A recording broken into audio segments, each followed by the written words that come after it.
محترم سامعین حاضرین، السلام علیکم ورحمۃ اللہ وبرکاتہ۔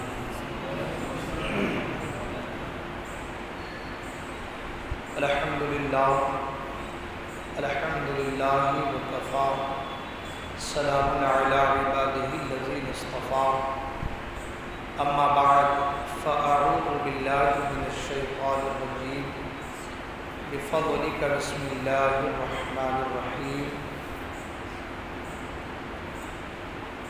ولا تقولوا لمن يقتل في سبيل الله أموات بل أحياء ولكن لا تشعرون۔ آمنت بالله صدق الله المولانا العلي العظيم وصدق رسوله النبي الأمين الأمي المتين المكين المبين الرؤوف الرحيم الكريم۔ خطبہ مسنہ کے بعد جس آیت مبارکہ کو میں نے تلاوت کرنے کا شرف حاصل کیا ہے، آیت مبارکہ کے تحت کچھ باتیں گوش گزار کرنے سے بیشتر آئیں گے آپ اور ہم سب مل کر۔ سب سے پہلے نبی الانبیاء، رسولوں کے پیشوا، گرتوں کو اٹھانے والے، ڈوبتوں کو ترانے والے، روتوں کو ہنسانے والے، بزم کونین کے اجالے، من رعانی فقد راء الحق کا مزدعی نافذہ سنانے والے، ہادی السبل ختم الرسل مولائی کل، احمد مجتبی محمد عربی روح فدا صلی اللہ تعالی علیہ وسلم کی بارگاہ میں بڑی ہی والہانہ محبت کے ساتھ درود پاک نذران عقیدت پیش کریں اور پڑھیں بآواز اللہم صلی علی سیدنا و شفیعنا سندنا مابانا و مرجانا مولانا محمد معدن الجود والکرم، منبع العلم والحلم والحکم وآلہ الکرام وابنہ الکریم وآلہ وسلم۔ صلو علیہ صلاۃ و سلام علیک یا رسول اللہ صلی اللہ تعالی علیہ وسلم۔ حصول برکت کے لیے منقبت امام عالی مقام امام حسین رضی اللہ تعالی عنہ کے کچھ اشعار پیش کرنے کی سعادت حاصل کر رہا ہوں، توجہ کا طالب ہوں، توجہ کے ساتھ سماعت فرمائیں۔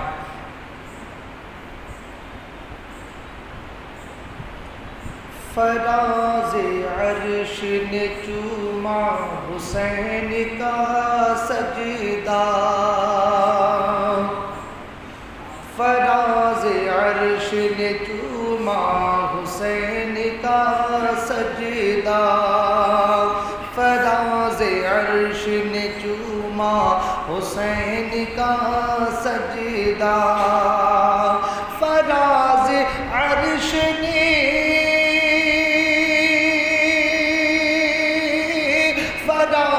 عرش نے چوما حسین کا سجدہ، بنا ہے کعبے کا طغرا حسین کا سجدہ، بنا ہے کعبے کا طغرا حسین کا سجدہ، فراز عرش نے چوما حسین کا سجدہ۔ اور بہت ہی پیارا شعر سماعت حضرات۔ ہر ایک سجدہ براتی لگے ہیں محشر میں، ہر ایک سجدہ براتی لگے ہیں محشر میں، ہر ایک سجدہ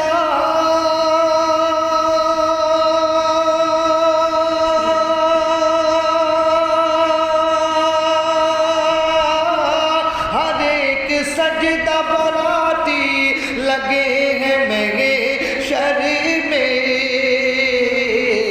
ہر ایک سجدہ براتی لگے ہیں محشر میں،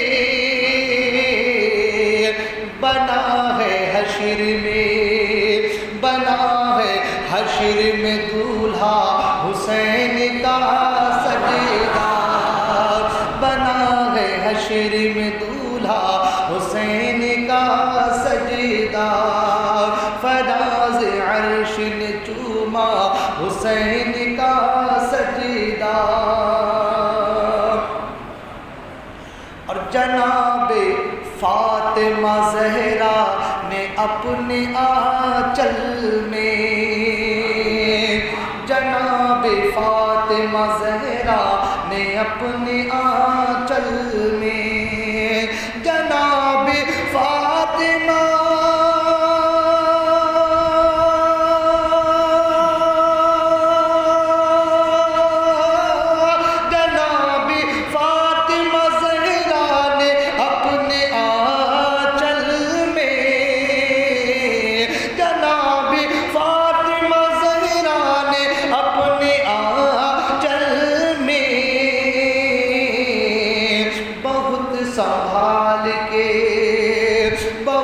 سنبھال کے رکھا حسین کا سجدار، بہت سنبھال کے رکھا حسین کا سجدار، فراز عرش نے چوما حسین کا سجدار۔ اور حقیقت کی روشنی میں شعر عظمت کا نظرات نکالتا ہی رہے گا قیام محشر تک، نکالتا ہی رہے گا قیام محشر تک، نکالتا ہی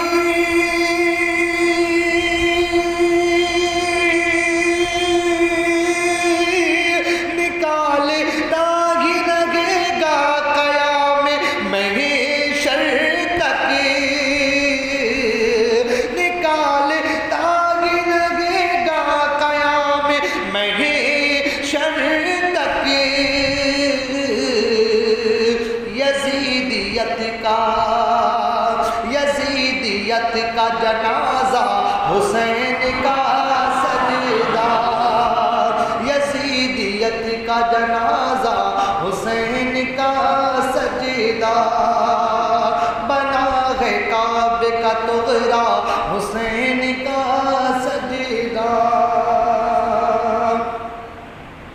اور آخری شعر مطلب حضرات، تمام خلق کو سیراب کر دے کوثر سے، تمام خلق کو سیراب کر دے کوثر سے، تمام خلق کو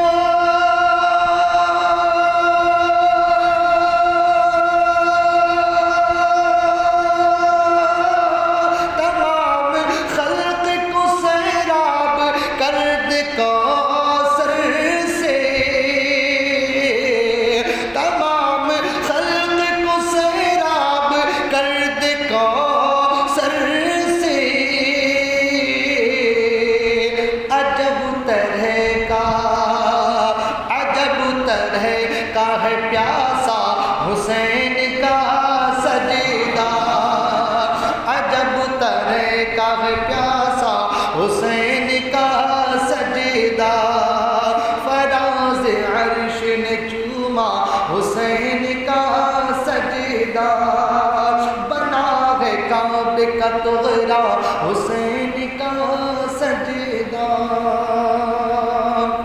درود پاک پر اللہم صلی علی سیدنا مولانا محمد وسلم، صلی علیہ وسلم علیہ یا رسول اللہ صلی اللہ تعالی علیہ وسلم۔ محترم حضرات، نبی اور آل نبی کی بارگاہ میں ایک بار اور درود پاک پڑھیں گے صلی اللہ علیہ وسلم۔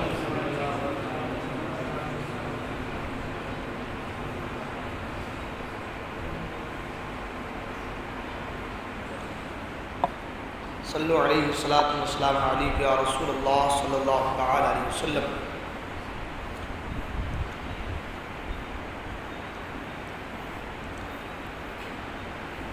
شاہ است حسین، بادشاہ است حسین، دین است حسین، دین پناہ است حسین، سرداد نداد دست در دست یزید، حقا کے بنائے لا الہ است حسین۔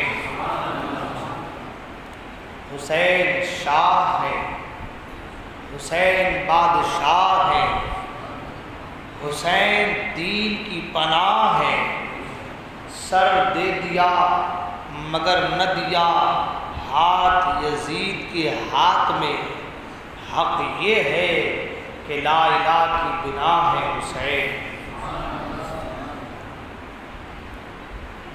قتل حسین اصل میں مرگ یزید ہے، قتل حسین اصل میں مرگ یزید ہے، اسلام زندہ ہوتا ہے ہر کربلا کے بعد، اسلام زندہ ہوتا ہے ہر کربلا کے بعد، نہ مسجد میں نہ بیت اللہ کے دیواروں کے سائے میں، نہ مسجد میں نہ بیت اللہ کے دیواروں کے سائے میں، نماز عشق ادا ہوتی ہے تلواروں کے سائے میں، نماز عشق ادا ہوتی ہے تلواروں کے سائے میں، مگر عشاق اپنی جان کی پرواہ نہیں کرتے، مگر عشاق اپنی جان کی پرواہ نہیں کرتے، خدا سے ڈرنے والے موت سے ہرگز ڈرا نہیں کرتے،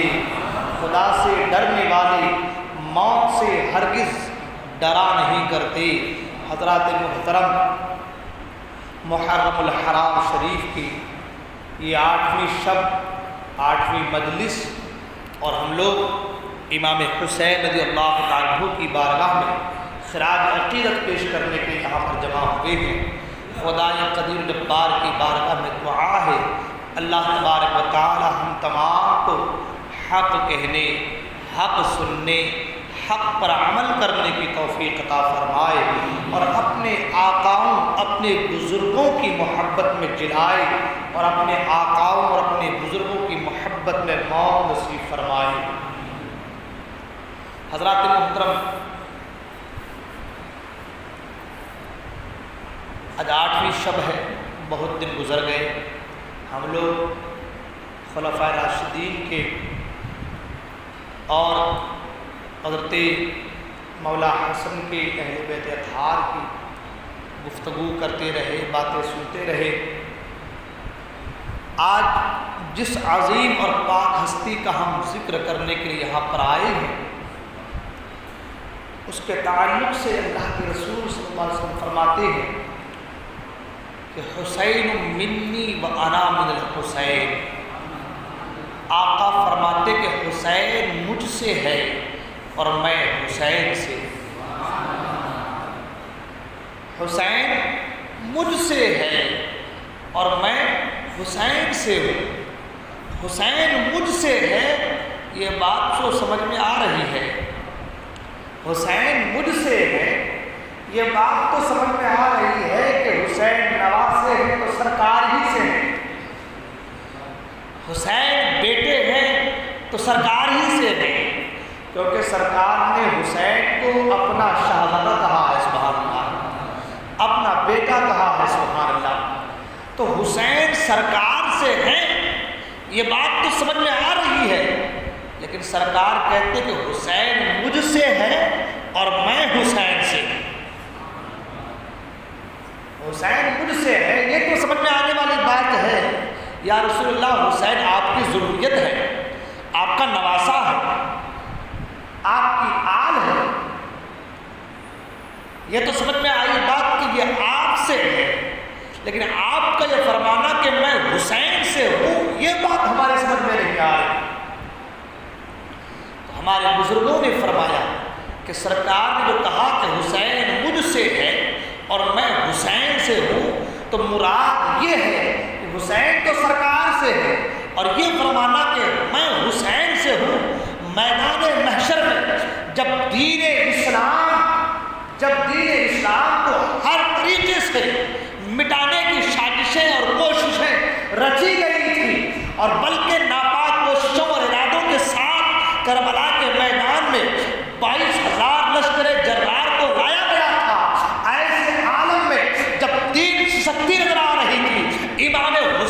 کے، اپنے خاندان والوں کے، اپنے رشتہ داروں کے اور خود اپنے خون دے کر کے دین اسلام کو ہرا بھرا کر دیا، دین اسلام کو سیکھا۔ گویا دین اسلام کو زندہ کرنا، دین اسلام کو ہرا بھرا کرنا درست سرکار اقدس صلی اللہ علیہ وسلم کے مشابہ ہے، سبحان اللہ۔ یعنی کہ دین اسلام کو سیکھنا، دین اسلام کو ہرا بھرا کرنا، سرکار اقدس صلی اللہ علیہ وسلم کے دین کو زندہ کرنا۔ سرکار نے فرمایا کہ میں حسین سے ہوں کیونکہ حسین نے میرے دین کو زندہ کیا ہے، سبحان اللہ۔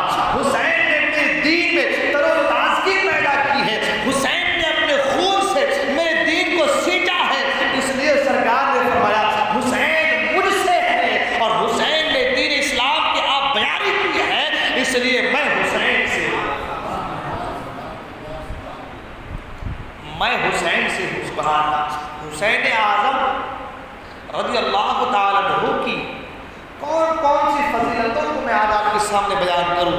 ہر فضیلت میں ممتاز ہے، سبحان اللہ، ہر فضیلت میں یکتا ہے، سبحان اللہ۔ وہ حسین اعظم اللہ اکبر جس کے تعلق سے آقا کریم صلی اللہ علیہ وسلم فرماتے ہیں کہ حسین جب سونگتا ہوں تو مجھے جنت کے پھولوں کی خوشبو آتی ہے، سبحان اللہ۔ وہ حسین جس کے تعلق سے حضرت ابو ہریرہ رضی اللہ عنہ فرماتے ہیں کہ میں نے خود دیکھا کہ سرکار اقدس صلی اللہ علیہ وسلم کے پاؤں پر حسین اپنا پاؤں رکھے ہیں، سبحان اللہ۔ بچپنے کا عالم ہے، حسین اپنا پاؤں سرکار کے پاؤں پر رکھے ہیں۔ سرکار فرماتے ہیں میرے بیٹے حسین آجا، اوپر آجا، اوپر آجا، اوپر آجا۔ حسین آدم چڑھتے جاتے ہیں، سرکار کے سینے پر آتے ہیں، سبحان اللہ۔ سرکار کے سینے پر آ کر بیٹھ جاتے ہیں۔ سرکار نے اپنی زبان کو حسین اعظم کے منہ میں ڈال دیا اور حسین اعظم سے پیار فرمانے لگے، سبحان اللہ۔ اور سرکار فرمانے لگے اے اللہ میں اس سے محبت کرتا ہوں، تو اس سے محبت فرما،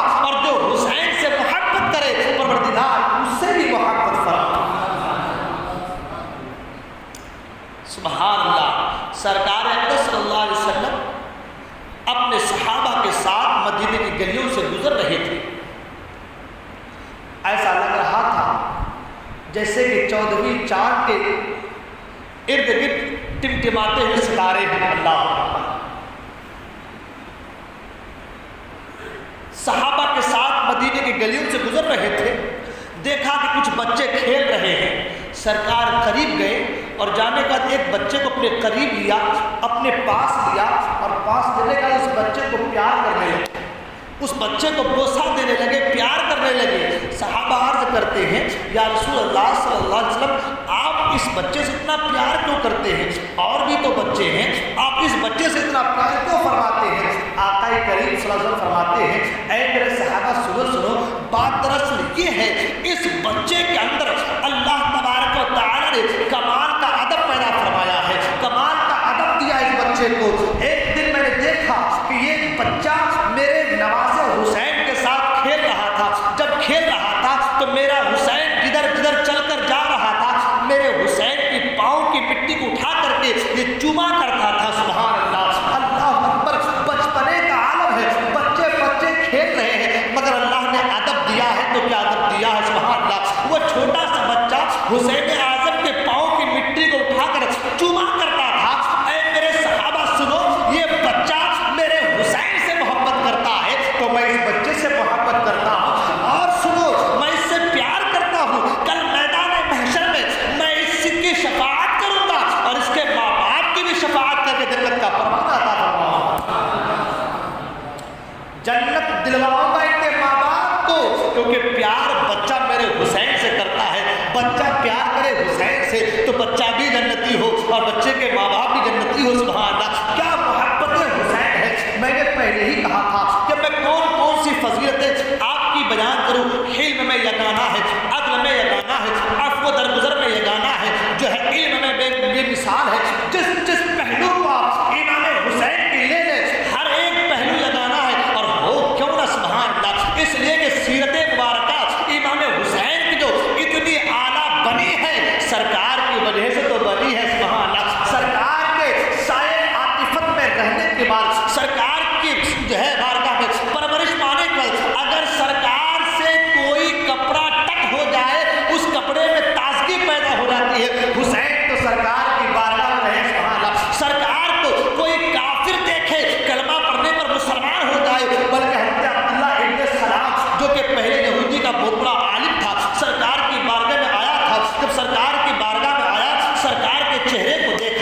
دیکھتے ہی کہا کہ یا رسول اللہ مجھے کلمہ پڑھا کر مسلمان کر دیجئے۔ اللہ اکبر، لوگوں نے کہا تھا اے عبداللہ ابن سلام تم تو آئے تھے سرکار سے کچھ باتیں کرنے کے لیے، سوال کرنے کے لیے، کیا وجہ ہے تم نے چہرہ دیکھ کر ہی کلمہ پڑھ لیا؟ حضرت عبداللہ ابن سلام کہتے ہیں جب میری نگاہ سرکار کے جمال جہاں آرا پر پڑی تو میں نے سمجھ لیا یہ چہرہ کسی جھوٹے کا نہیں ہو سکتا، بلکہ یہ چہرہ کسی نبی کا معلوم دیتا ہے۔ سبحان اللہ، جب ایسا روشن چہرہ جس چہرے کو دیکھ کر کے یہودی بھی کلمہ پڑھنے پر مسلمان ہو جائے، اس مقدس چہرے والے کے ساتھ اگر کسی کی پرورش ہو اس کا کردار کتنا اعلیٰ ہوگا، سبحان اللہ، کریکٹر کتنا اعلیٰ ہوگا، سبحان اللہ۔ میں یہ عرض کر رہا تھا امام حسین کے ہر ادا بے مثال ہے، سبحان اللہ۔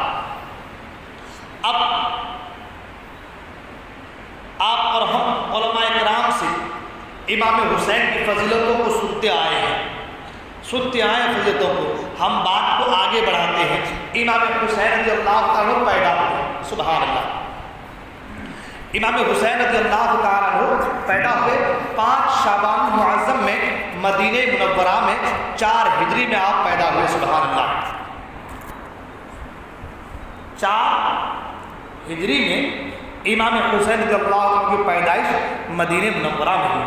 حضور کے چچا حضرت سیدنا عباس رضی اللہ عنہ کی زوجہ محترمہ حضرت ام الفضل رضی اللہ تعالیٰ عنہ ایک دن حضور اقدس صلی اللہ علیہ وسلم کی خدمت اقدس میں حاضر ہوئی اور عرض کیا یا رسول اللہ صلی اللہ تعالیٰ علیہ وسلم آج میں نے ایک پریشان کن خواب دیکھا ہے، حضور نے فرمایا دریافت میں نے بتاؤ خواب کیا دیکھا ہے؟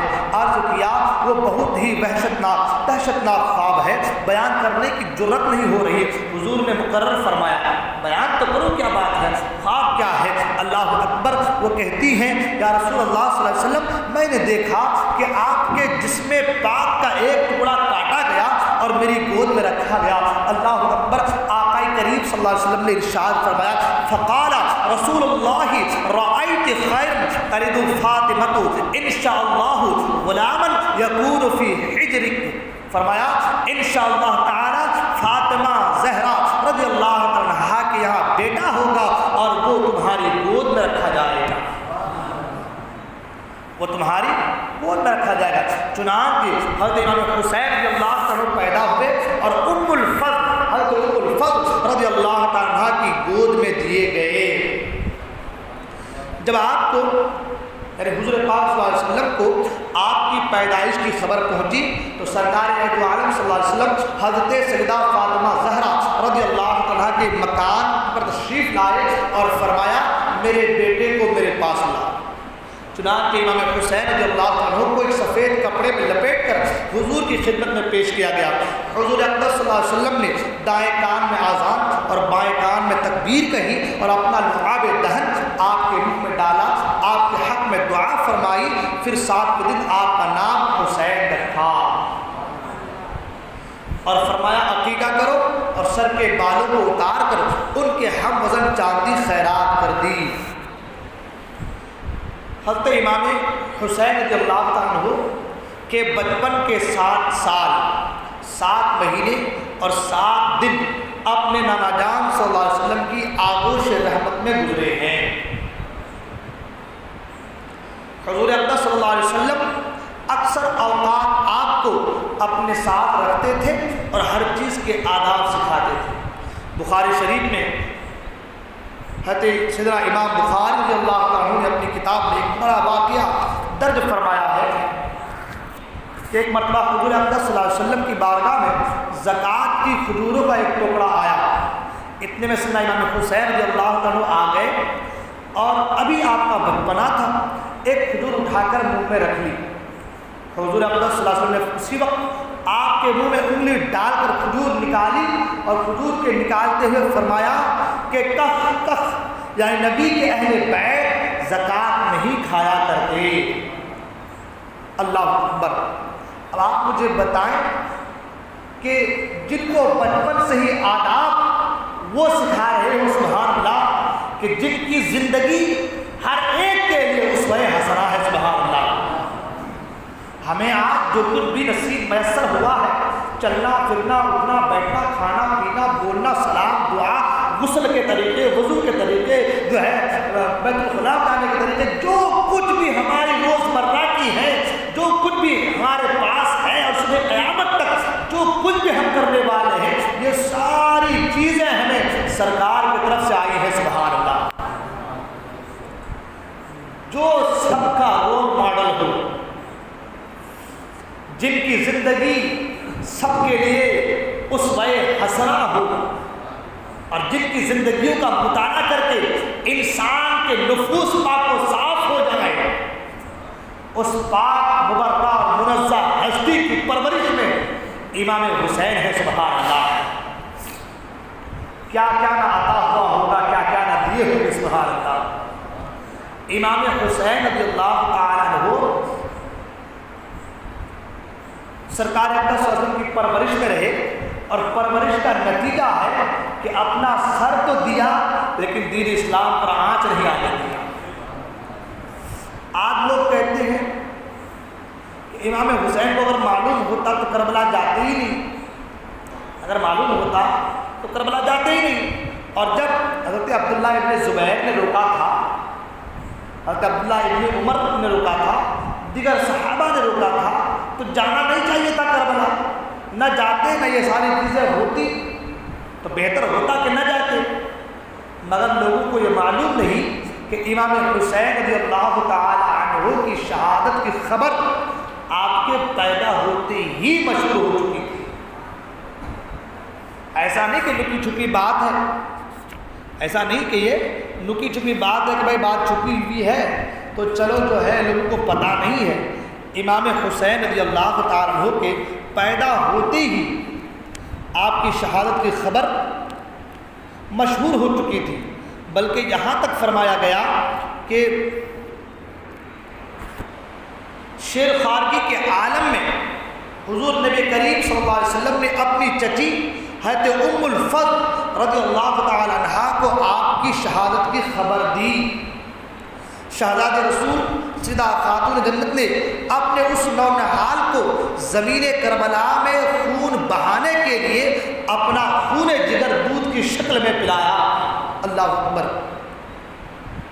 سب کو پتا تھا، سب کو پتا تھا کہ امام حسین رضی اللہ تعالیٰ عنہ کربلا کے تپتے صحرا میں شہید ہونے والے ہیں۔ سب کو خبر تھی کہ امام حسین رضی اللہ تعالیٰ عنہ، کیونکہ آقا کریم صلی اللہ علیہ وسلم نے ان تمام چیزوں کا ذکر جو ہے بچپن میں ہی فرما دیا تھا، بلکہ یہاں تک فرمایا ایک بار کہ ایک روز جب امام حسین رضی اللہ عنہ کی پیدائش کا دن، آقا کریم صلی اللہ علیہ وسلم نماز فجر ادا کرنے کے بعد اپنے ساتھ علی کو لیا اور علی سے کہا کہ اے علی چلو گھر چلتے ہیں۔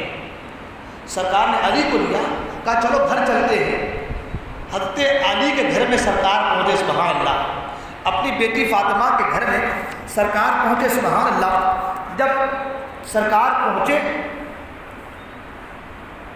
تو سرکار نے حضرت علی سے فرمایا کہ اے علی، میں اندر جا رہا ہوں، امام حسین پیدا ہوئے ہیں، کسی کو اندر آنے مت دینا، کسی کو اندر آنے مت دینا۔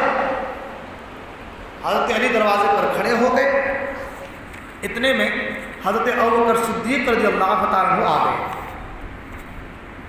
حضرت ابوبکر صدیق رضی اللہ تعالیٰ عنہ تشریف لائے اور کہا کہ اے علی، سرکار کہاں ہے؟ سرکار نے فرمایا کہ حضرت علی نے فرمایا کہ ابوبکر صدیق، سرکار تو اندر ہیں مگر کسی کو اندر جانے کی اجازت نہیں ہے، کسی کو اندر جانے کی اجازت نہیں ہے۔ حضرت ابوبکر صدیق رضی اللہ عنہ خاموش ہو گئے اور کھڑے رہے۔ اتنے میں حضرت عمر فاروق اعظم رضی اللہ تعالیٰ عنہ بھی آ گئے، حضرت عثمان غنی بھی آ گئے۔ سب نے کہا کہ کیا معاملہ ہے؟ حضرت علی نے کہا کہ کسی کو اندر آنے کی اجازت نہیں ہے۔ تھوڑی دیر کے بعد سرکار تشریف لائے، ادھر حضرت علی، حضرت عثمان اور حضرت ابوبکر صدیق رضی اللہ عنہ سے گفتگو کر رہے ہیں.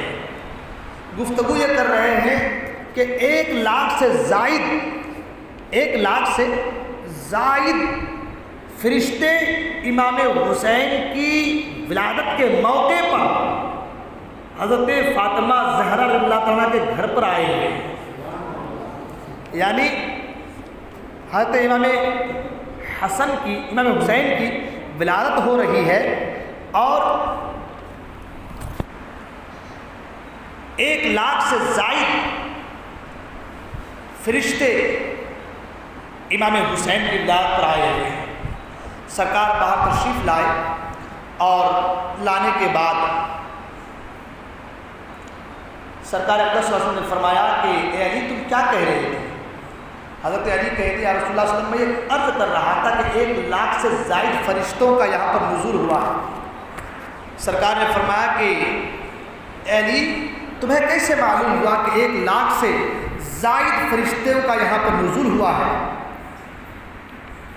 تو حضرت علی رضی اللہ عنہ نے فرمایا کہ یا رسول اللہ صلی اللہ علیہ وسلم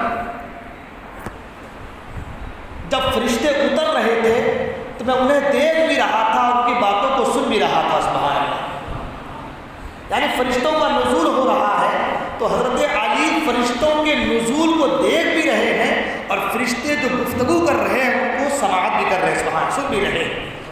سرکار اقدس صلی اللہ علیہ وسلم نے فرمایا کہ علی بے شک تو نے سچ کہا، بے شک تو نے سچ کہا. ادھر حضرت علی رضی اللہ عنہ کی آواز کو سن کر، باتوں کو سن کر، کلام کو سن کر سرکار مسکرا رہے تھے اور سرکار نے صحابہ سے اور خاص کر حضرت ابوبکر صدیق رضی اللہ تعالیٰ عنہ سے مخاطب ہو کر کہا کہ ابوبکر صدیق میں تمہیں ایک اور واقعہ بیان کروں؟ صدیق اکبر نے کہا یا رسول اللہ بیان کیجیے، واقعہ کیا ہے؟ سرکار فرماتے ہیں کہ اے ابوبکر صدیق جتنے بھی فرشتے آئے تھے نا، ان فرشتوں میں ایک فرشتہ ایسا بھی آیا تھا جو معذور تھا، جس کے ہاتھ کٹے تھے اور پاؤں کٹا تھا. سرکار نے فرمایا کہ امام حسین کی ولادت پر اتنے فرشتے آئے تھے، ان فرشتوں میں ایک فرشتہ ایسا بھی تھا جو معذور تھا، ہاتھ کٹے ہوئے تھے، پاؤں کٹا ہوا تھا. سرکار نے فرمایا کہ میں نے اس فرشتے سے پوچھا کہ بتاؤ تو صحیح بات کیا ہے، تمہارے ہاتھ کٹے ہیں، پاؤں کٹے ہیں؟ وہ فرشتہ کہتا ہے یا رسول اللہ صلی اللہ علیہ وسلم بات دراصل یہ ہے میں بھی اللہ کا مقرب فرشتوں میں شمار کرتا تھا، اللہ کا مقرب فرشتہ تھا. ایک بار جب آسمان کے دروازے کھلے میں زمین کی طرف جھانکا تو میری نگاہ ایک ایسے شخص پر پڑی جو معذور تھا. تو میں نے کہا، خیال کیا کہ یہ آدمی معذور ہے، ایسے آدمی کا زندہ نہ رہنا ہی بہتر ہے. اتنا کہنا تھا کہ اللہ تعالیٰ کو یہ بات ناگوار گزری اور اللہ تعالیٰ نے میرے اوپر عتاب فرمایا اور میرے ہاتھ پاؤں کاٹ کر مجھے فلاں جزیرے میں ڈلوا دیا. آپ یہ سارے فرشتے امام حسین کی ولادت پر آ رہے تھے تو میں نے ان فرشتوں سے کہا کہ چلو امام حسین کی ولادت ہوئی ہے، مجھے بھی لے کر کے چلو، آج خیرات بٹنے والی ہے حسین کی، اس خیرات میں میں بھی کچھ مانگ لوں گا تاکہ اللہ تعالیٰ میری بھی دکھ درد کو دور فرما دے.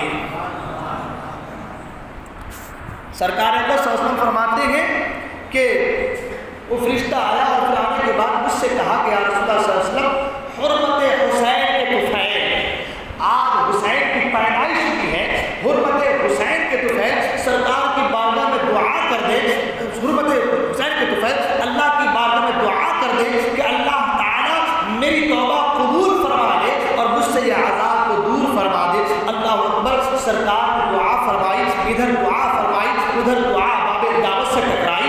جبرائیل امین تشریف لائے، سبحان اللہ، اور عرض کرتے ہیں یا رسول اللہ صلی اللہ علیہ وسلم آپ کا رب آپ کو سلام کہتا ہے، سرکار آپ کو سلام کہتا ہے. اور یہ فرشتہ آج کی شب، آج کے دن امام حسین کی جو ہے پیدائش اور ولادت کے طفیل، ان کے صدقے میں آج دعا کی ہے، دعا کروائی ہے. تو اللہ تعالیٰ نے حسین اعظم کے صدقے طفیل آپ کی دعا کو قبول بھی فرما دیا ہے اور ان کے عذاب کو دور بھی فرما دیا ہے. اور یا رسول اللہ صلی اللہ علیہ وسلم اللہ تعالیٰ نے آپ کی دعا کو قبول فرما لیا ہے اور حرمت حسین کے طفیل اللہ تعالیٰ نے اس سے عذاب کو اٹھا لیا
ارے وہ نبی جو فرمائے سبحان اللہ، جو رب کی بارگاہ میں کہے پروردگار جو نیکوکار بندے ہیں وہ تیرے لیے، جو گنہگار بندے ہیں وہ میرے لیے. اللہ، نیکوکار تیرے لیے، گنہگار میرے لیے. یعنی کل میدان محشر میں میں شفاعت کروں گا گنہگار بندوں کی. سبحان اللہ.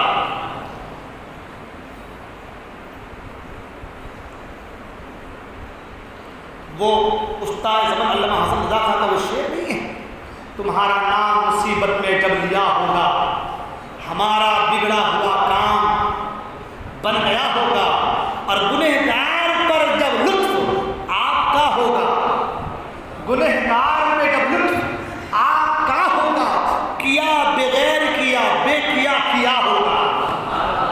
اللہ اکبر. جب گنہگار تو جو گناہ نہیں کیا وہ بھی کیا کہ میں نے گناہ کیا ہے، کیا بغیر کیا بے کیا کیا ہو. جو بے کیا ہے وہ بھی کہتے کہ میں نے کیا ہے. سبحان اللہ. کیا کہنے بریلی والوں کے سبحان اللہ. شعر دیکھیں سبحان اللہ. گنہگار پہ جب لطف آپ کا ہوگا. سبحان اللہ. گنہگار پہ جب لطف یا رسول اللہ آپ کا ہوگا، کیا بغیر وہ کیا ہوگا. اور جب لطف ہوگا گنہگاروں پر جو گناہ نہیں ہوگی کہ پروردگار میں گنہگار ہوں، میں جنت میں جانا چاہتا ہوں تو رسول کے صدقے میں جانا چاہتا ہوں. سبحان اللہ.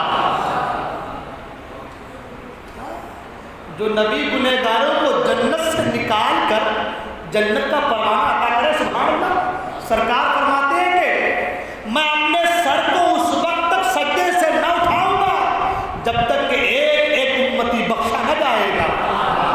کسی شاعر نے کہا ہے نا، دوزخ میں تو کیا میرا سایہ نہ جائے گا. دوزخ میں تو کیا میرا سایہ نہ جائے گا، کیونکہ رسول پاک سے دیکھا نہ جائے گا. کیونکہ رسول پاک سے دیکھا نہ جائے گا. اور جنت میں وہ رسول ہمارا نہ جائے گا جب تک کہ ہر ایک امتی بخشا نہ جائے گا. جب تک کہ ہر ایک امتی بخشا نہ جائے گا. اللہ اکبر. وہ رسول جب دوسروں کی شفاعت کرے، ہم گنہگاروں کی شفاعت کرے، اپنے نواسے کو بچا نہیں سکتے. نادان انہوں نے کبھی جان بچانے کی دعا نہیں کی. دعا کی تو صبر کی دعا کی. سبحان اللہ. اور جب صبر کی دعا کی تو دعا باب دعوت سے ٹکرائی. سبحان اللہ. امام حسین رضی اللہ تعالیٰ عنہ جب حضرت امیر معاویہ رضی اللہ تعالیٰ عنہ کا آخری وقت آیا، واقعہ بڑی تفصیل طلب ہے، اور اگر صرف واقعہ بیان کرنا چاہوں تو بس امام حضرت امیر معاویہ پر ہی پوری گفتگو کی ختم ہو جائے گی. جب آپ کا وصال ہوا، آخری وقت وصال ہوا، اور یزید پلید لعنتی جب تخت پر بیٹھا تو وہ شرابی، کبابی، زانی، فسق و فجور میں مبتلا جو مجلس میں آئے، اپنے تخت پر بیٹھے تو شراب ایک ہاتھ میں ہو. جب وہ تخت پر بیٹھا تو اسے معلوم تھا کہ میری سلطنت میں آڑ اگر کہیں سے آ سکتی ہے تو مدینے سے آ سکتی ہے، اور مدینے میں بھی سب سے مکرم معظم ہستی وہ امام حسین کی ذات ہے. سبحان اللہ. تو اس وقت جو سب سے مکرم معظم ہستی ہے، سب سے پہلے ان سے بیعت لی جائے. اگر وہ ہمارے تو پھر سب ہمارے، اگر وہ ہمارے تو سب ہمارے. اس نے مدینے کے گورنر ولید بن عتبہ کو خط لکھا، سارے گورنر کو خط لکھا امیر معاویہ کے تعلق سے کہ ان کا انتقال ہو گیا ہے، میں تخت نشین ہوا ہوں، اب ایسا کرو کہ سب سے میری بیعت کرو. تو مدینے کے گورنر ولید بن عتبہ سے کہا کہ سب سے بیعت لو، اور خاص کر 3 صاحبان حضرت امام حسین، حضرت عبداللہ ابن زبیر، حضرت عبداللہ ابن عمر، ان تینوں میں، اور ان تینوں میں خاص کر امام حسین سے پہلے بیعت کرو، اور ان پر اگر بیعت کرنے سے انکار کرے تو ان پر ظلم کرو. جب چٹھی آئی، خط پہنچا تو ولید بن عقبہ کیونکہ وہ تو عاشق تھا سب، اس نے امام حسین کی بارگاہ میں اور سارا کو بیان کیا، خط دکھایا. تو واقعہ میں تفصیل طلب ہے. امام حسین رضی اللہ تعالیٰ عنہ نے قصہ مختصر کہ آپ سمجھ گئے کہ اب یہاں پر میرا رہنا اچھا نہیں ہے، اب یہاں پر میرا رہنا اچھا نہیں ہے کیونکہ ماحول یہاں کا ٹھیک نہیں ہے، اور یزید میری وجہ سے مدینے والوں کو ظلم کر سکتا ہے، اور میں نہیں چاہتا کہ میری وجہ سے مدینے والے پر ظلم ہو. امام حسین رضی اللہ تعالیٰ کو مدینہ منورہ سے کوچ کرنے کے لیے اپنے رفیقوں سے، اپنے ہمدردوں سے، اپنے رشتہ داروں سے کہا کہ ہم لوگ مدینے سے مکہ کوچ کریں گے. تیاریاں مکمل ہو رہی ہیں.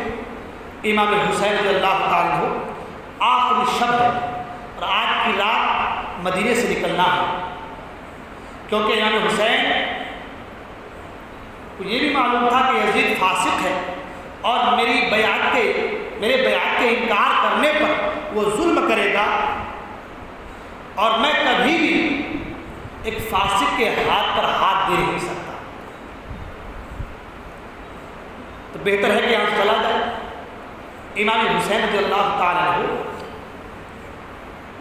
مدینہ منورہ سے کوچ کرنے کے لیے ساری تیاریاں مکمل کیے، اور آج رات کو نکلنا ہے. تو آج کی شب ہی آپ روضہ رسول پر حاضر ہوتے ہیں. سبحان اللہ، سرکار کے روضے پر حاضر ہوتے ہیں. گویا قیامت تو قائم ہونے والی ایک دن ہو کر رہے گی، لیکن وہ رات امام حسین اور اہل بیت اطہار کے کسی قیامت سے کم نہیں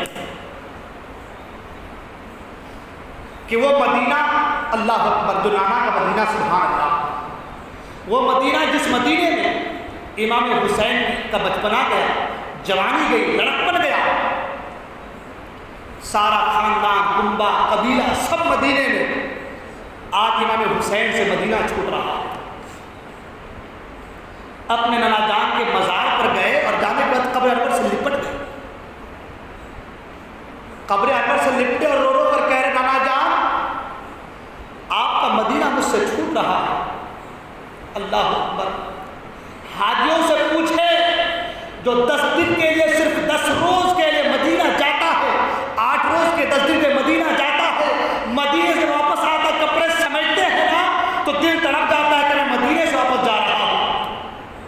وہ مدینہ جن کو دیکھنے کے لیے ہر عاشق تڑپے، وہ مدینہ جس کو دیکھنے کے لیے کبھی جانی تڑپے، کبھی سعدی تڑپے، کبھی وقت کے تاجدار تڑپے، جس مدینے کے حاضری کے لیے آج بھی کروڑوں شاہ تڑپتے ہیں، مچلتے ہیں کہ کب وہ دن آئے کہ ہم سرکار کے روضے پہ جائیں.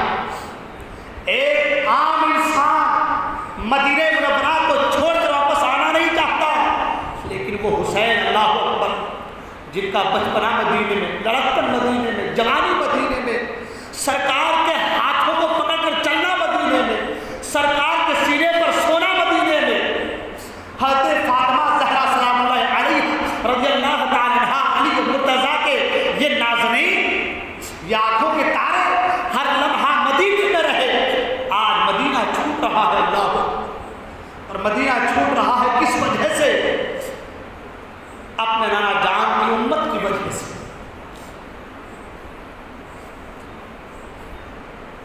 سرکار کے روضے سے لپٹ گئے، لپٹنے کے بعد آنکھوں سے آنسو جاری اور عرض کرتے ہیں نانا جان میں تو جانا نہیں چاہتا، میں چاہتا کہ میری موت مدینے میں ہو.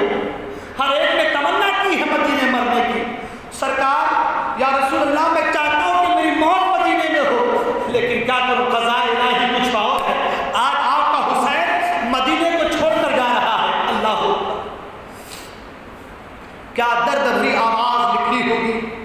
اور سرکار نے وہ نبی جو ساری زندگی اپنے نواسے کو کھلاتے رہے، کھیلتے رہے، ہنساتے رہے، آج نواسا نانا جان کے مزار سے لپٹ کر آنسو بہا رہا ہے. اس وقت سرکار کے جسم ناظرین پر، دل ناظرین پر کیا گزری ہوئی اللہ، ایک تو ایک عاشق ہی جان سکتا ہے۔ ہمارے اور تمہارے سمجھ میں کہاں آنے والی باتیں ہیں؟ یہ تو شاک لوگوں کی باتیں ہیں۔ عاشقوں سے پوچھو، امام مالک سے پوچھو کہ امام مالک مدینے کے در و دیوار کو چوما کرتے تھے، بوسہ دیا کرتے تھے، اللہ مدینے میں مرنے کی دعائیں کیا کرتے تھے، یہاں تک کہ امام مالک قضائے حاجت کے لیے جاتے تو ایک پاؤں مدینے کی سرحد میں رہتا اور ایک پاؤں مدینے کے باہر رہتا تھا۔ اللہ ایک پاؤں مدینے کے باہر اس لیے رکھتے تاکہ قضائے حاجت پیشاب کا خانہ مدینے کے حدود کے اندر نہ ہو، اور ایک پاؤں مدینے میں کے حدود میں اس لیے رکھتے کہ اگر میں قضائے حاجت کے لیے جاؤں اور اسی وقت میری موت آ جائے تو ایک پاؤں مدینے میں رہے کہ میری موت مدینے میں ہو۔ یہ امام مالک کا عشق تھا، سبحان اللہ، یہ امام مالک کی مدینے سے محبت تھی۔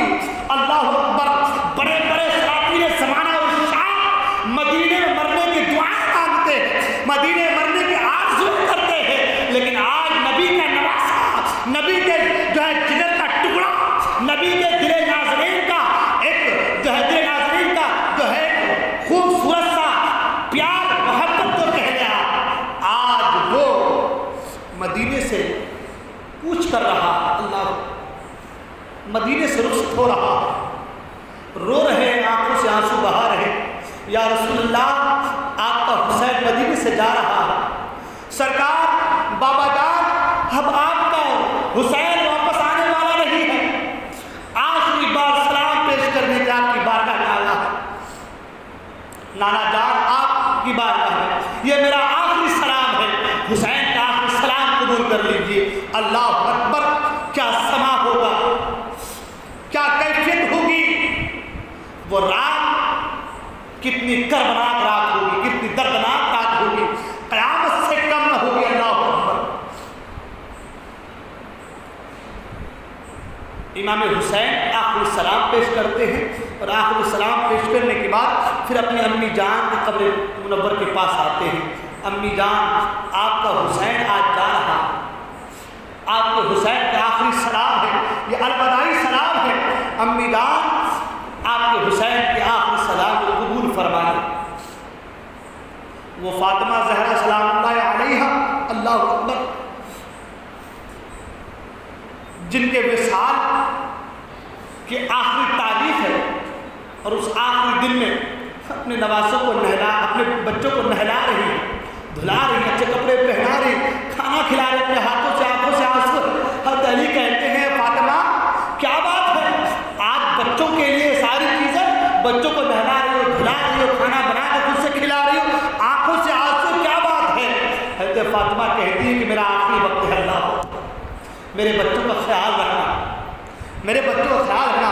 وہ فاطمہ جو اپنے بچوں سے اتنا پیار کرے، ایک لمحہ اپنے بچوں سے دور رہنا گوارا نہ ہو، آج فاطمہ کا وہ لال اپنی ماں سے دور جا رہا، فاطمہ کا وہ لال اپنی ماں سے دور جا رہا، اللہ آنکھوں سے آنسو روا ہے، بہہ رہے آنسو۔ امی جان اپنے بیٹے کا آخری سلام قبول فرمائے، اپنے بیٹے کا آخری سلام لے لیں۔ اللہ سلام پیش کیا، اپنے بھائی حسن مجتبیٰ کی بارگاہ میں گئے اور ان کے روضے پر بھی جا کر کے سلام پیش کیا، حضرت صدیق عمر کے روضے پر سلام پیش کیا، اور آخری سلام پیش کرنے کے بعد واپس آئے اور اپنے مصاحبوں سے کہا، جو شریک سفر رہے ہیں سب سے کہا کہ چلو تیاری کرو، اب تیاری کر کے نکلنا چاہتے ہیں۔ ادھر حضرت صغرا کی طبیعت خراب ہے، بخار سے تپ رہا ہے بدن۔ صغرا کہتی ہے ابا جان آپ لوگ کہاں جا رہے ہیں، مجھے چھوڑ کر کہاں جا رہے ہیں؟ ابا جان مجھے بھی لے کر چلے، ابا جان مجھے بھی لے کر چلے۔ ابا جان دیکھے نا، مجھ سے نہ سکینہ بات کرتی ہے صحیح سے، نہ علی اصغر علی اکبر مجھ سے بات کرتے ہیں۔ ابا جان دیکھے نا کیا وجہ ہے، یہ لوگ آج مجھ سے بات نہیں کر رہے، یہ لوگ کہیں جانے کی تیاری میں ہیں۔ امام حسین فرماتے کہ بیٹی ہم لوگ سفر پر جا رہے ہیں، ہم لوگ مدینے سے دور جا رہے ہیں، بیٹی تم یہی رہو۔ حضرت صغرا کہتے ہیں ابا جان ایسا نہ کریں، آپ مجھے ساتھ لے کر چلیں، اگر گھوڑے موجود نہ ہو، اونٹ موجود نہ ہو، سواری موجود نہ ہو، تو آپ کی بیٹی پیچھے پیچھے سواریوں کے چلنے کو اب بیان مجھے چھوڑ کر نہ جائیں، میں آپ کے ساتھ جانا چاہتی ہوں۔ اللہ اکبر۔ امام حسین فرماتے بیٹا تمہاری طبیعت صحیح نہیں ہے، تم یہیں پر رہو، تم یہیں پر رہو، رب کی مرضی یہی ہے کہ تم یہیں پر رہو۔ اللہ اکبر۔ امام حسین اپنی بیٹی کو دلاسا دیتے ہیں، اور دلاسا دینے پر صبح کے وقت یہ قافلہ مدینے سے کوچ کرتا ہے۔ اللہ اکبر۔ مدینے سے روانہ ہوا، آخری الوداعی سلام مدینے اور مدینے والوں کو پیش کیا، اور پھر آگے بڑھے۔ سفر کرتے کرتے یہ قافلہ مکہ مکرمہ پہنچا۔ جب مکہ مکرمہ پہنچا تو حضرت عبداللہ ابن زبیر رضی اللہ عنہ کے گھر آپ نے قیام فرمایا۔ مکے کے لوگ دور دور سے آئے، سب لوگ مصافحہ کرنے لگے، معانقہ کرنے لگے، ملنے لگے۔ ملنے کے بعد جب تنہائی خلوت ہوئی تو حضرت عبداللہ ابن زبیر نے کہا کہ یا امام آپ کا ارادہ کیا ہے؟ امام حسین فرماتے ہیں کہ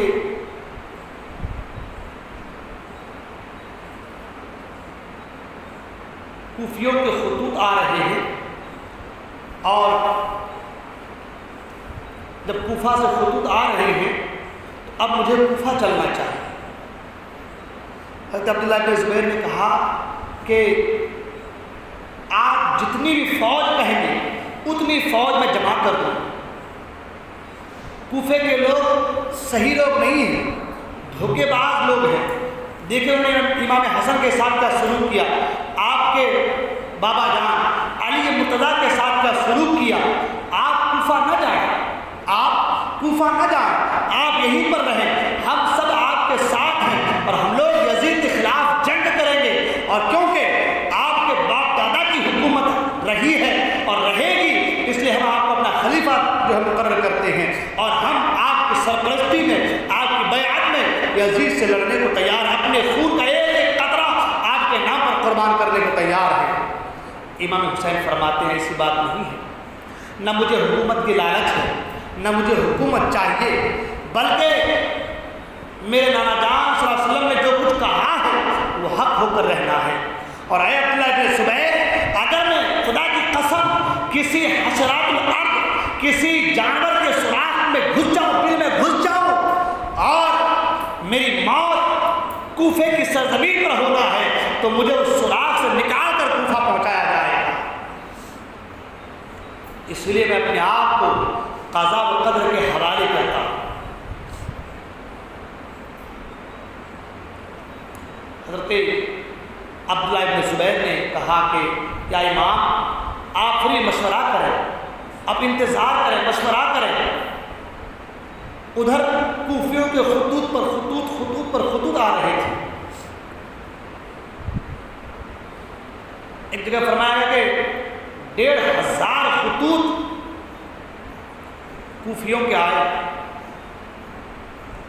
اور خط کا جو مضمون تھا وہ یہ تھا کہ اے حسین ابن علی یا امام علی مقام، آپ کوفہ تشریف لائیں، یزید جو کہ فاسق و فاجر ہے، ہم ان کے ہاتھ پر بیعت نہیں کرنا چاہتے، وہ فاسق و فاجر ہے، آپ یہاں تشریف لائیں، ہم آپ کے ہاتھ پر بیعت کریں گے، ہم حق کے ساتھ رہیں گے، اور ہم آپ کے نام پر اپنے خون کا آخری قطرہ بھی بہانے کو تیار ہیں۔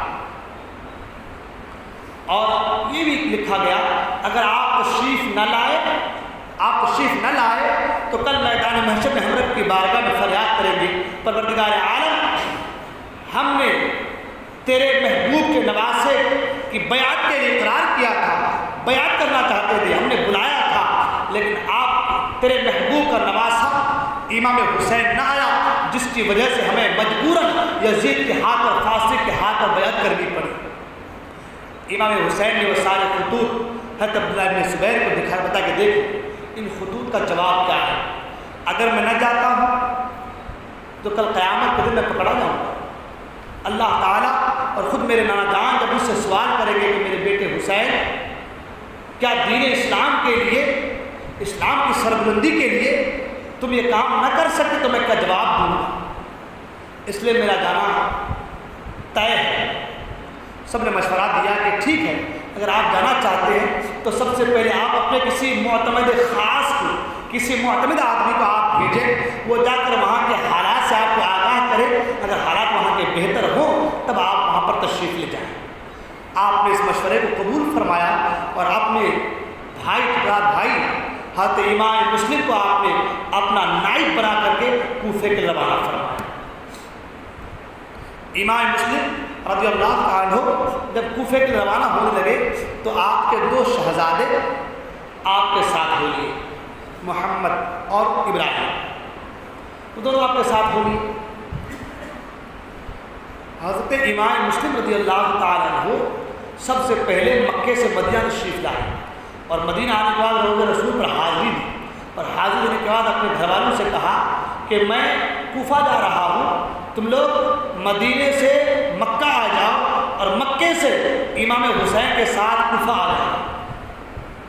یہ کہہ کر آپ مدینے سے روانہ ہوئے کوفے کے لیے۔ کوفہ پہنچے، اللہ اکبر۔ جب آپ کوفہ پہنچے تو کوفے والوں نے آپ کا خیر مقدم کیا، استقبال کیا، بلکہ فرمایا گیا کہ ایک دن میں 12,000 لوگوں نے آپ کے ہاتھ پر امام حسین کے نام سے بیعت کیا۔ ایک دن میں 12,000 لوگوں نے آپ کے ہاتھ پر امام حسین کے نام سے بیعت کی۔ لوگ چوک در چوک آتے رہے، بیعت کرتے رہے، حتیٰ کہ 40,000 سے بھی زائد لوگوں نے امام مسلم کے ہاتھ پر امام حسین کے نام سے بیعت کی۔ امام مسلم نے وہاں کے حالات کو دیکھا کہ حالات بڑے اچھے ہیں۔ آپ نے خط دیا امام حسین کو کہ بھائی جان یہاں کا ماحول بہت اچھا ہے، لوگ بڑے اچھے ہیں اور یہ لوگ آپ سے بے انتہا محبت کرتے ہیں، لہٰذا اب آپ دیری نہ کریں، فوراً آپ کوفہ تشریف لائیں۔ ادھر آپ نے خط روانہ کیا، ادھر کچھ لوگوں نے حضرت امام مسلم اور امام حسین کے جو مخالف میں سے تھے، جانتے ہیں نا ہر جگہ پر کچھ لوگ ایسے ہوتے ہیں جو اچھے لوگوں کے پیٹھ پیچھے ان کی برائیاں کرتے نظر آتے ہیں، تو کچھ لوگوں نے یزید کو خط لکھ دیا، پیغام دے دیا کہ تم وہاں پر آرام سے ہو، اور ادھر امام حسین نے اپنے بھائی امام مسلم کو بھیج کر کے اپنی بیعت شروع کروا دی ہے، اور کئی لوگ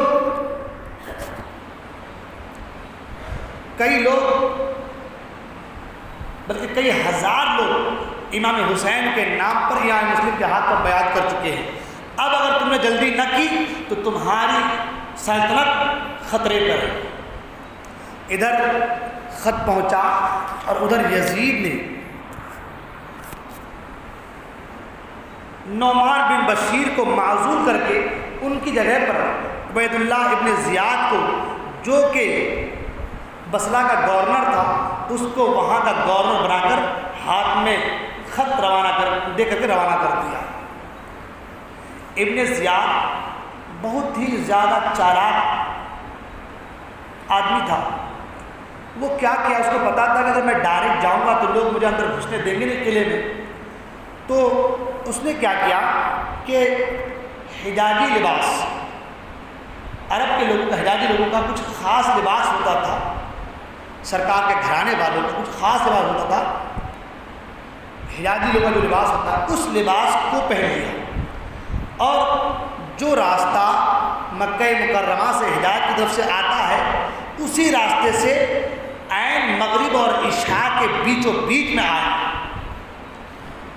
لوگوں نے سمجھا کہ بھائی اندھیرا تھا، لوگوں نے سمجھا کہ امام حسین ہوں گے، کیونکہ سب کو انتظار رہتا تھا، بلکہ یہاں تک فرمایا گیا ہے کہ کوفہ کے لوگ دور دور جا کر جو راستہ مکے کا تھا اس راستے پر کھڑے ہو جاتے تھے اور صبح سے لے کر شام تک انتظار کرتے رہتے تھے کہ امام حسین اب آنے والے ہیں، اب آنے والے، اب آنے والے ہیں۔ یہ ان کی محبت کا عالم تھا۔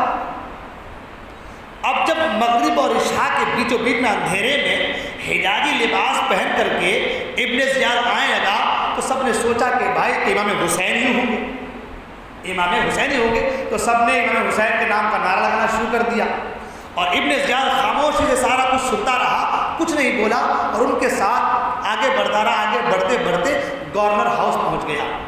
جب گورنر ہاؤس پہنچا تو کسی نے دیکھا کہ بھائی، بلکہ حضرت عمر باہلی کو فکر ہوئی کہ بھائی امام حسین اگر آتے تو کچھ باتیں کرتے، کچھ یہ تو بالکل خاموش ہے، کیا وجہ ہے؟ جب گورنر ہاؤس کے قریب پہنچا تو اس نے نقاب اٹھا کر دیکھا تو کہا کہ لوگوں تم پر تف ہے، یہ امام حسین نہیں ہے، یہ تو عبید اللہ بن زیاد ہے۔ لوگ بڑے تشویش میں مبتلا ہو گئے کہ بھائی ہم سے کون سی غلطی ہو گئی، کس کو آنا تھا، کون آ گیا؟ لوگ اپنے اپنے گھروں کو واپس چلے گئے۔ ادھر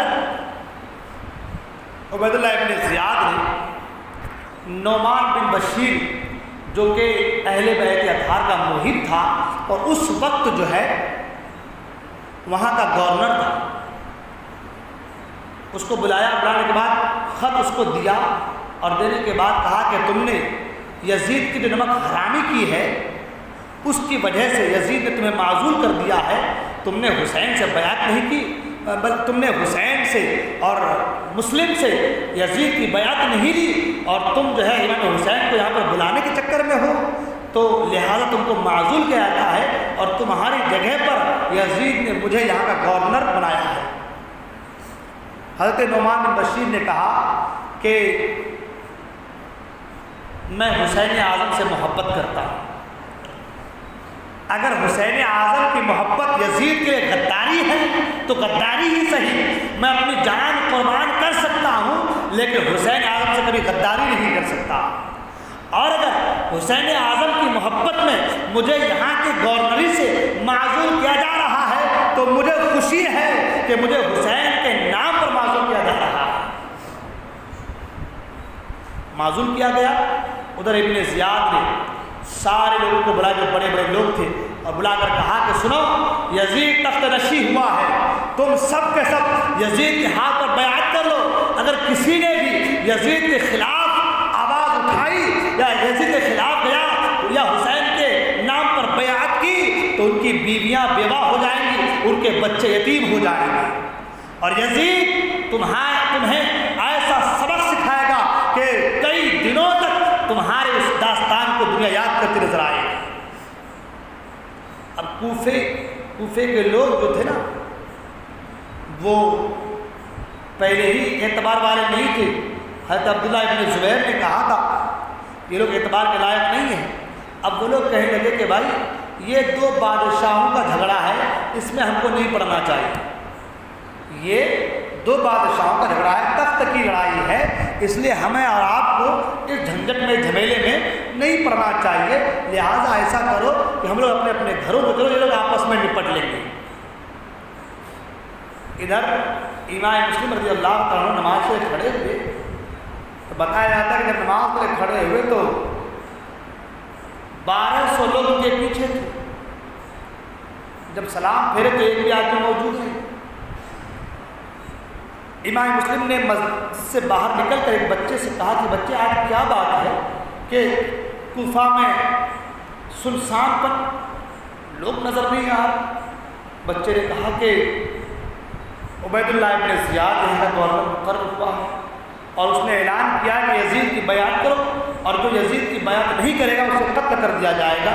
تو لوگ اس کے ڈر سے، اس کے خوف سے اپنے اپنے گھروں میں گھسے ہوئے ہیں۔ امام مسلم رضی اللہ عنہ کو بہت تشویش اور بہت تکلیف ہوئی کہ اللہ اکبر، میں نے تو امام حسین کو خط لکھ دیا ہے، امام حسین کو بلا چکا ہوں، وہ میرے خط کو دیکھتے ہی فوراً روانہ ہو جائیں گے، کیونکہ وہ مجھ پر بہت یقین کرتے، اعتماد کرتے ہیں، فوراً روانہ ہو جائیں گے، مجھے اپنی جان کی فکر نہیں ہے، بس امام حسین کو کوئی آنچ نہ آنے پائے۔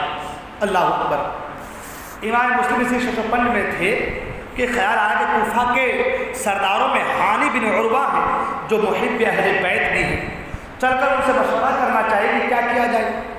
چنانچہ اکیلی ہی کوفہ کے گلیوں سے گزر کر حضرت حانی کے مکان پر تشریف لائے۔ علامہ ابو اسحاق رحمۃ اللہ تعالیٰ علیہ ایک روایت نقل کرتے ہیں کہ جس وقت حضرت سیدنا امام مسلم رضی اللہ تعالیٰ عنہ حضرت ہانی کے مکان پر تشریف لائے تو حضرت ہانی بیمار تھے۔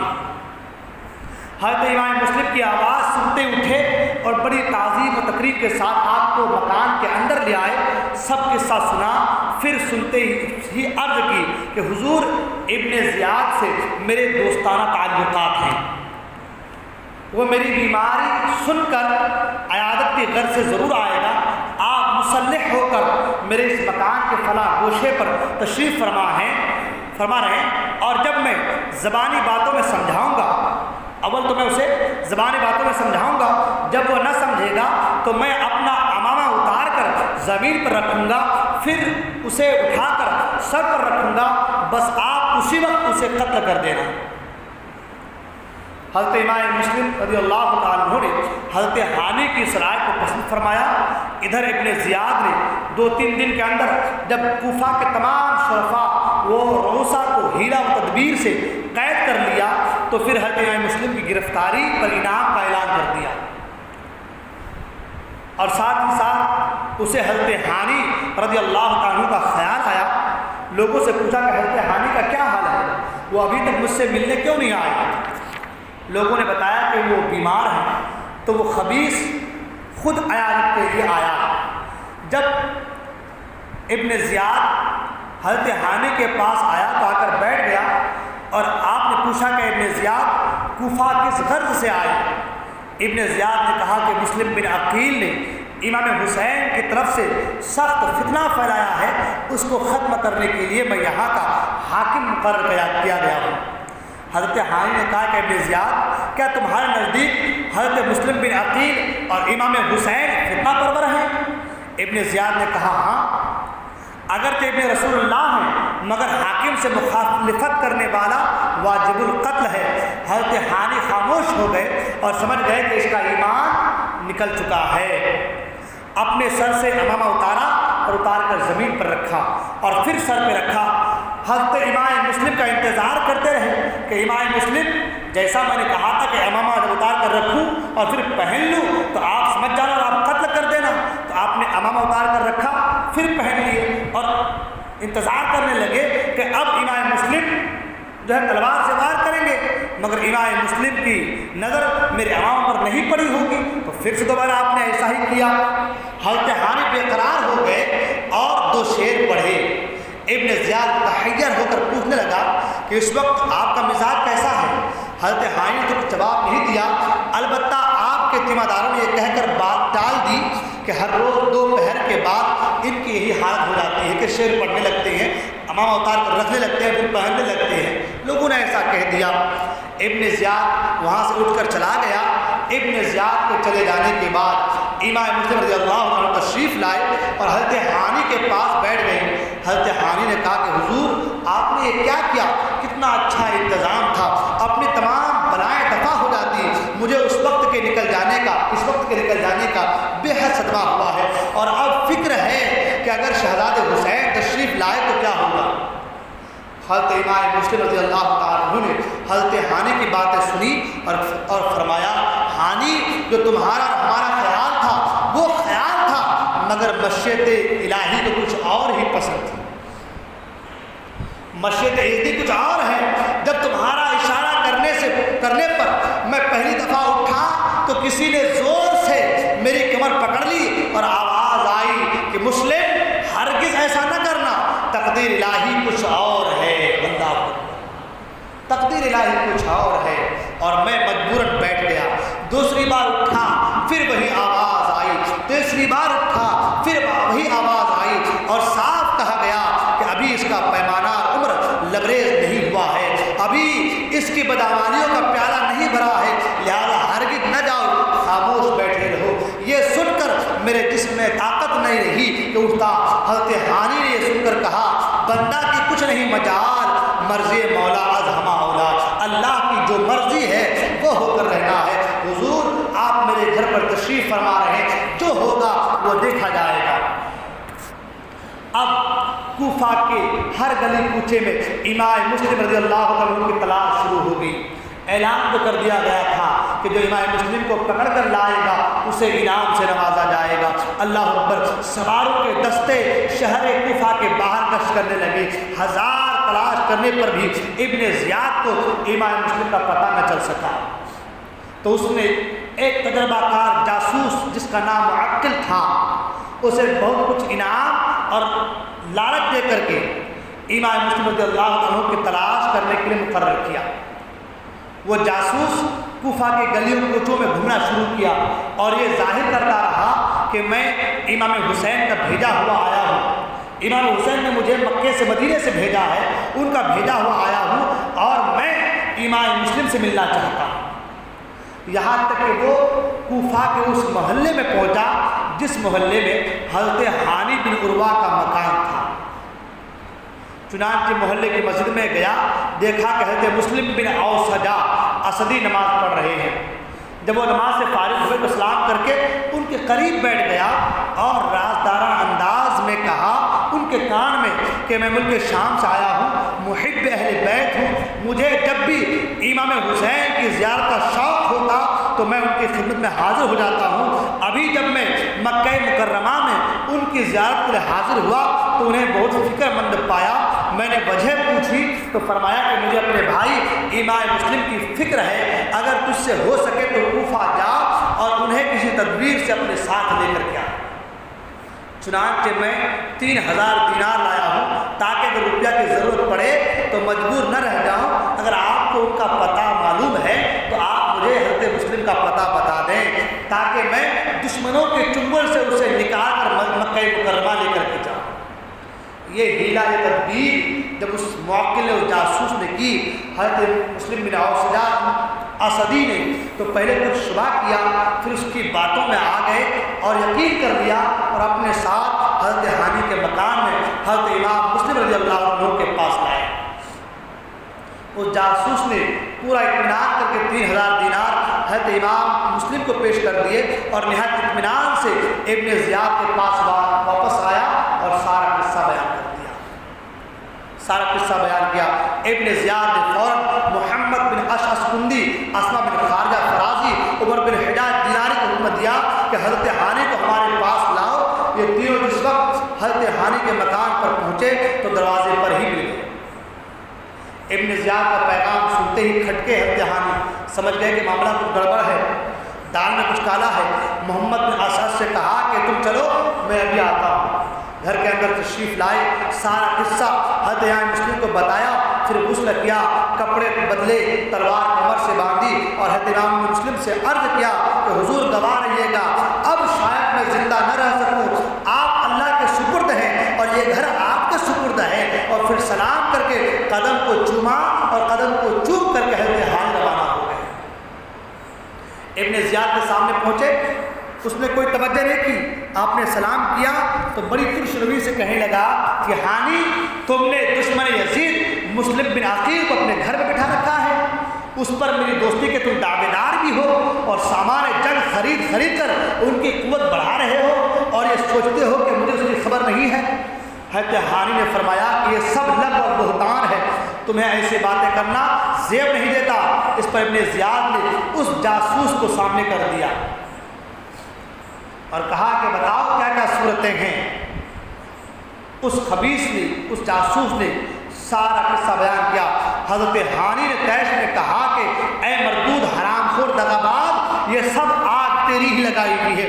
ابن زیاد نے کہا ہانی، موکل کو کچھ نہ کہو، بس خیر اسی میں ہے کہ امام مسلم کو میرے سامنے لا کر کے حاضر کر دو، ورنہ یاد رکھو میں تمہارے گھر کو نیست و نابود کر دوں گا۔ یہ تمہاری جو پہلے کی میرے ساتھ دوستی ہے، یہ ساری دوستی بالائے طاق رکھ دوں گا اور میں تمہیں بھی قتل کر دوں گا۔ حضرت ہانی نے شیر کی طرح گرجتے ہوئے کہا خبیث، میری دوستی کا تجھے کیا پاس کیا لحاظ کرے گا جب کہ تو نبی کے نواسوں کا لحاظ نہیں کرتا، اللہ اکبر، رسول کی محبت کا لحاظ نہیں کرتا۔ اگر تجھے رسول کی محبت کا لحاظ ہے، نواز رسول کی محبت تیرے اندر ہے تو پھر آج ہی تو توبہ کر لے اور مسلم کے ہاتھ پر بیعت کر لے۔ اللہ اکبر، یہ سارا کچھ معاملہ حضرت ہانی نے پیش کیا۔ ابن زیاد جامع سے باہر ہو گیا اور غصے میں آ کر کے اپنی لکڑی اٹھا کر اس زور سے حضرت ہانی کے سر پر ماری کہ آپ کا سر پھٹ گیا اور خون بہنے لگا۔ آپ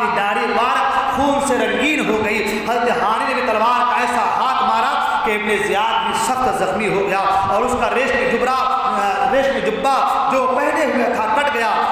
معقل خبیث نے ابن زیاد کی مدد کرنا چاہی، حضرت ہانی نے تلوار کا ایسا وار کیا کہ اس معقل جاسوس کا سر قلم کر دیا۔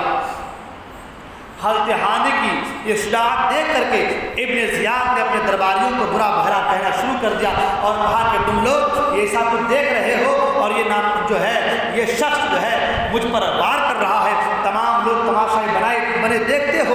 ابن زیاد کے اتنا کہنے پر اس کے درباری حضرت ہانی پر ٹوٹ پڑے۔ حضرت ہانی رضی اللہ تعالیٰ عنہ نے بھی شیر کی طرح جو ہے ان پر پلٹ کر وار کیا، اس زور سے تلوار چلائی کہ ابن زیاد کے 22 آدمیوں کو جہنم پہنچا دیا۔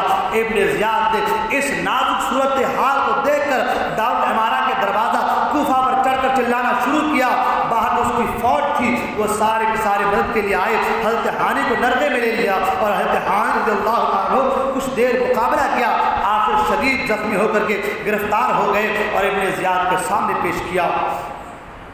القصہ مختصر یہ کہ حضرت ہانی رضی اللہ تعالیٰ عنہ کو بڑی دردناک موت ابن زیاد نے دی اور یہ رسول کے گھرانے والوں کا شیدائی، آل رسول سے پیار کرنے والا، آل رسول کی محبت میں اپنی جان کا نذرانہ پیش کیا۔